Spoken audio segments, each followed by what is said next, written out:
皆さん、こんにちは。では引き続き、今日は吹き出しの配置に関することと、吹き出しを描くことについても一緒に混ぜて話しています。それで3回目の講義です。高級スキル、難しい方法。もっと難しい方法、演出法についてなんですが、さあ、皆さん、難しい技術だとしてもそんなに難しくありません。実は簡単な技術です。そして本当に難しい方法は別に申し上げたいと思います。それで問題はその方法を私もよく知らないということです。じゃあ吹き出しの配置高級スキルです。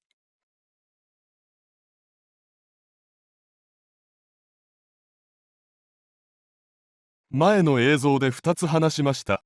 吹き出しを上の方からこうやって描いて、対角線に沿ってこう話したじゃないですか。こうやって配置することもできるし、こうやって配置することもできるし、このように配置することもできます。吹き出しは水平または垂直方向に、あるいは斜めに配置することができます。ところで問題はこれです。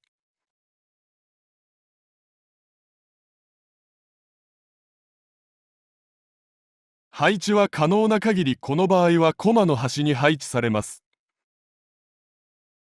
コマの真ん中にある場合もありますが、それよりは普通隅の席を取ります。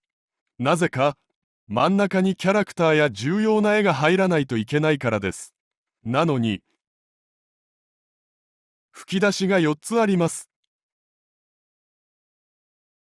ちょっと待って。これが1番であることはわかる。2番はどれ？どれが2番ですか？これが2番ですか？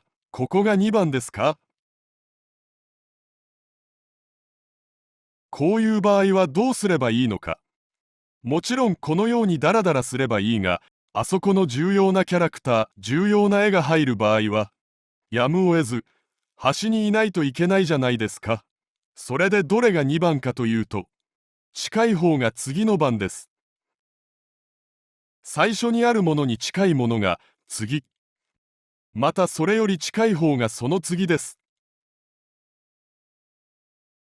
幸いにも吹き出しがいろいろな形だと思ってみてください。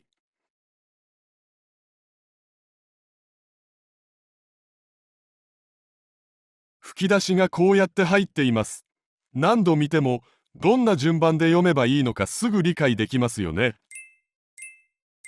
この場合なら他の場合は理解できます。そうですよね。なぜならここが近いから。そしてここは遠いですよね。そうですよね。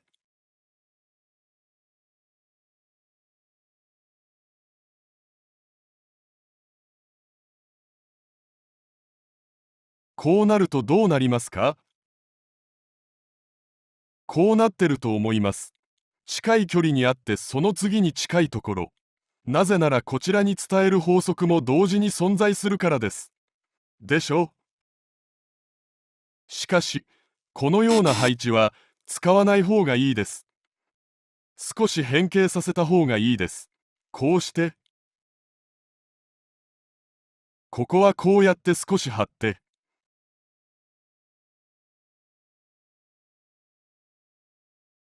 少しだけこうすると、対角線の法則が適用されました。そうすると、読むのがとても簡単になります。これも不可能なことではありません。コマの大きさと形がとても役に立ちます。そして悪い吹き出しの配置は、こんなものがあります。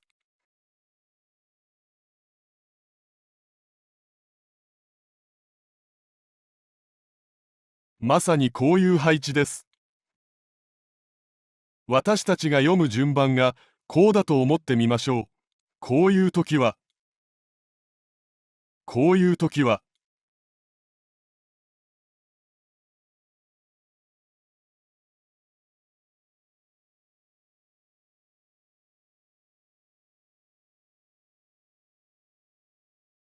ここは近くてここは遠いです。その次にまたここが近いです。このように変形してくださればよいです。距離が近い順に読む。対角線で読む。右から左の方向に読む。上から下の方向に読む。という法則を守りながら、距離を近づけて読んだ順序を作り出します。そして重要でない言葉は、他のことを邪魔しないように、コマの線についてます。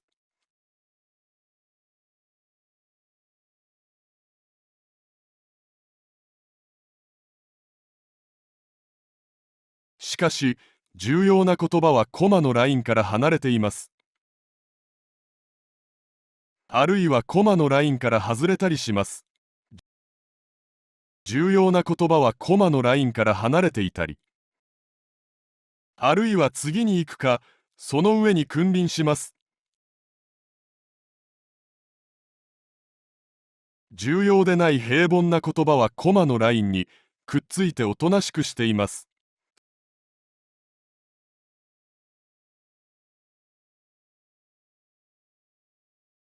その次は、セリフが重要なほど中心部に移動します。重要じゃないときはここにいて、重要な面がここに移動して、もっと重要ならここに移動します。ところで中心部に移動するんですが、妨害要素があります。最も重要な真ん中にいないといけないじゃないですか。その中に妨害要素があります。それは何でしょうか？それはそれを言うキャラクターです。セリフがすごく重要なんだけど、その代わりにキャラクターがここの隅に押し出されたんです。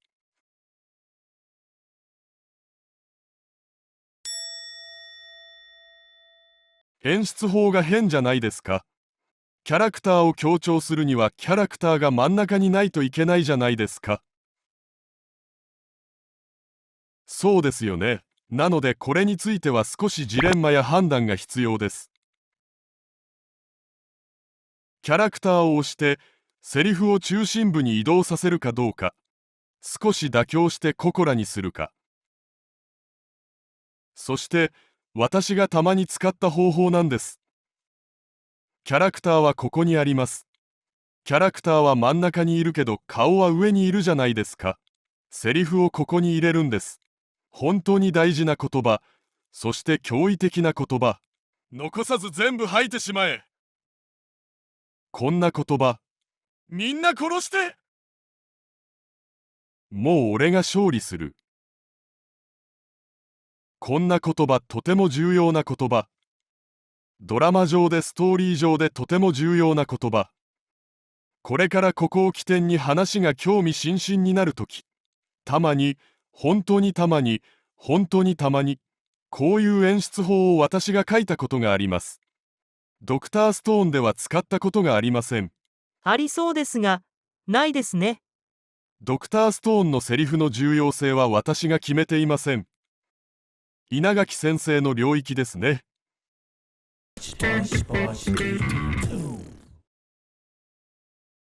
次にもっと難しい吹き出しの描き方。吹き出しをキャラクター別に描く方法。吹き出しを描く高級スキルです。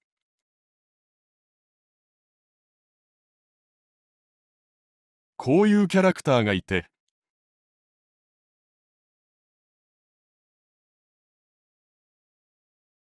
こういうキャラクターがいる場合、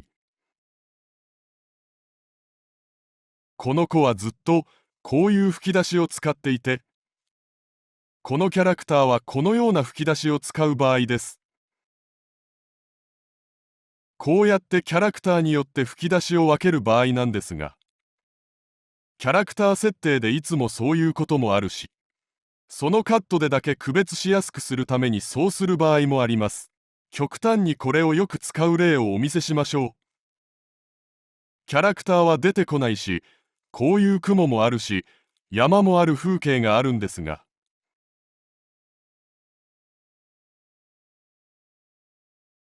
ここにも対角線の法則がありますね。ここに一つでもあって、ここにもあるとしましょう。これは混ざってるんですが、このキャラクターの吹き出しはこれ、これとこれです。他のキャラクターはこれ、これ、これです。これをどうするのか、ここにキャラクターを描いた後に、こうやって口で指定する方法もあります。不可能ではありません。使える技法です。しかしこの技法をよく使って、このキャラクターはこんなに吹き出しを、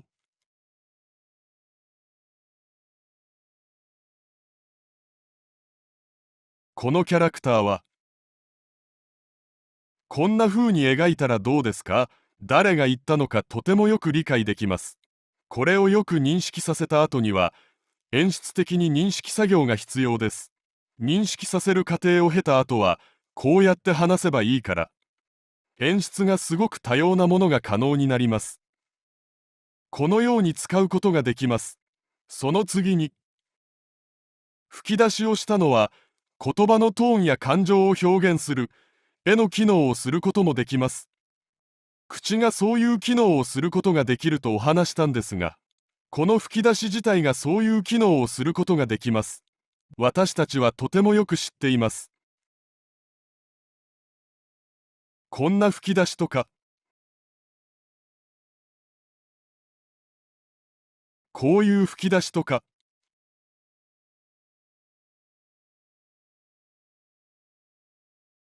こういう吹き出しもありますよね。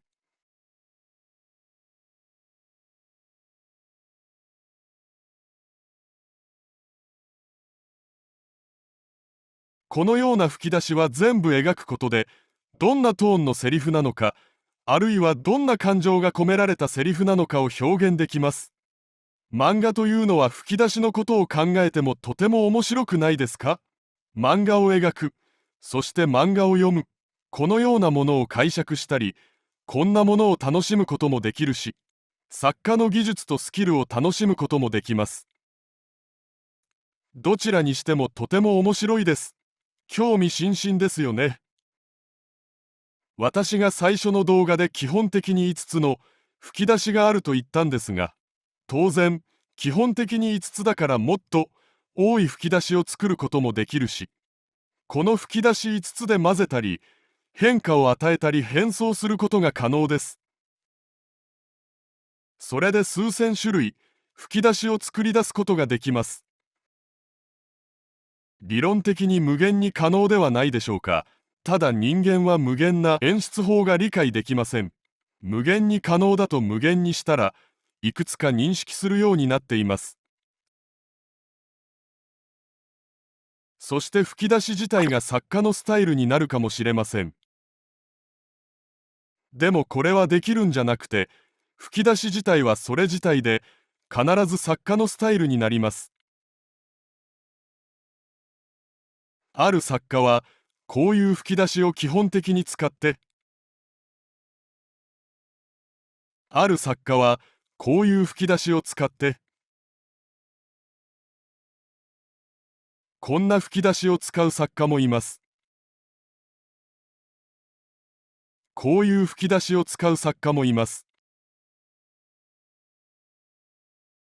こうして作家のスタイルによって、その作家の絵の個性の一部として作用することができます。味をプラスして個性をアップさせます。最も重要な個性の要素はキャラクターでしょうが、とてもいいガーニッシュとして使われますよね。だから個人的には、クリップスタジオに吹き出しは絶対に使いません。前に見るとテンプレートのようなものがあったんですが、楕円を描くツールとか、そういうツールも使わずに、できるだけ手で描くことで個性を生かすことができます。私の個性を減らさなければならないのか、吹き出しが持っているこの多くの可能性とこの楽しさを提供してくれるツールがあればわかりませんが、それがなければ私が描いた方がいいんじゃないですか。このような個性を盛り込んだ絵を描きたくて漫画家として活動するのではないでしょうか。誤解してはいけないことは、クリップスタジオのツールを使ったり、テンプレートツールを使って吹き出しをする方に反対するのではありません。そうやって使うことができます。それは作家さんの選択です。とてもいい方法ですよね。世界の多様な漫画界が誕生することを願う気持ちでは、吹き出しは絵の一部としてよく使われることを願うということです。数多くの個性が存在してほしいです。そしてそれを読者の皆さんに楽しんでもらいたいです。私はグローバルを考えるとそれがいいと思います。ご意見に一つとしてお聞きください。その次に高級スキルとして、吹き出しは文字より必ず大きいです。文字の塊より必ず吹き出しはもっと大きくて、ある程度余白がある方がいいです。とても大きくは時間を節約するための基本的に週刊連載のスキルだとお話しましたね。それでもある程度は余白がある方がいいです。余白がある方がいいですが、場合によっては余白がなくびっしりとあったり、それとも溢れてて吹き出しが文字の一部を隠したり、それとも完全に飛び出してるとか、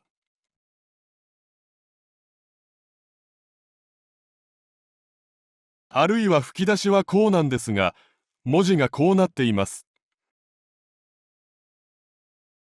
吹き出しをここに合わせて、これだけ飛び出すようにしたりとか。このような技法が演出法として存在する可能性があります。私がお手本を一つお見せします。ここを見ると、文字が吹き出しより大きいですよね。でもじっと見ると、この部分も、見てみると基本的に吹き出しみたいな形だったじゃないですか。もともとはこういう形じゃないといけないのに、こんな感じです。でもこうやって文字に合わせて吹き出しの中に入っています。ところで特にこの部分と、この部分、吹き出しをはみ出しています。今見たらここちょっと技術的にミスがありますね。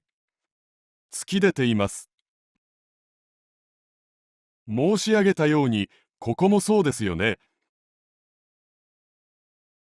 もともとは吹き出しがこうなっていないといけません。吹き出しはこういう形じゃないといけないのに、この文字によって少し突き出ています。ごく稀に使う技法ですが、こうやって使うことができます。そのため、このような技術が存在する可能性があります。必要な時によく使ってください。そして、吹き出し自体を一つのコマや演出の空間として使うことができます。私はこれが本当に面白い部分だと思うんです。吹き出しがこうなっています。もしキャラクターが入ったら、中に風景が入るとか、効果線や効果が入るとか、しかも吹き出しの中に吹き出しが入ります。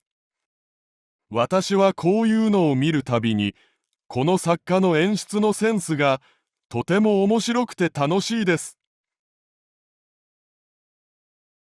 漫画が全体的に面白いかどうか以前に、この演出がとても面白いです。わあ、吹き出しの中に吹き出しだなんて、ラーメンの中にラーメンが入ってる。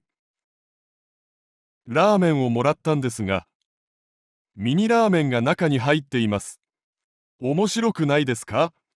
この動画を見る方は少なくともラーメンくらい漫画が好きだと思います。もし漫画よりラーメンが好きな方はいらっしゃいますか？小さい文字も入っていて、サービスをしてくれてるみたいです。私はこれが個人的にすごく良かったんです。でも私が描くときは、正直、すごく真心がたくさん入るんです。真心をたくさん込めないといけないし、努力もたくさんして簡単ではありません。そしてたくさん使ったら今回は退屈ですよね。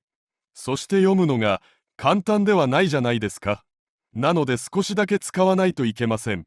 だからとにかく吹き出しの中も一つのカットや演出空間として活用できます。私は個人的に面白いと考えます。さあ、こうやって吹き出しに難しい配置法、私は吹き出しの描き方について話しました。もう一つ申し上げます。出版漫画について限定すると、出版漫画の吹き出し配置に関するコツというものがあります。コツというもので、演出法ではありません。でも、必ず守らないといけないし、守ればいい、そういうコツなんですが、その中で代表的なものが何かというとですね、もっと鮮明にします。さあ、こうやって1ページがあります。1ページあるんですが、これが外側のフレームで内側のフレームがあります。吹き出しとそのセリフが入るとき、ここで小さければ5ミリ。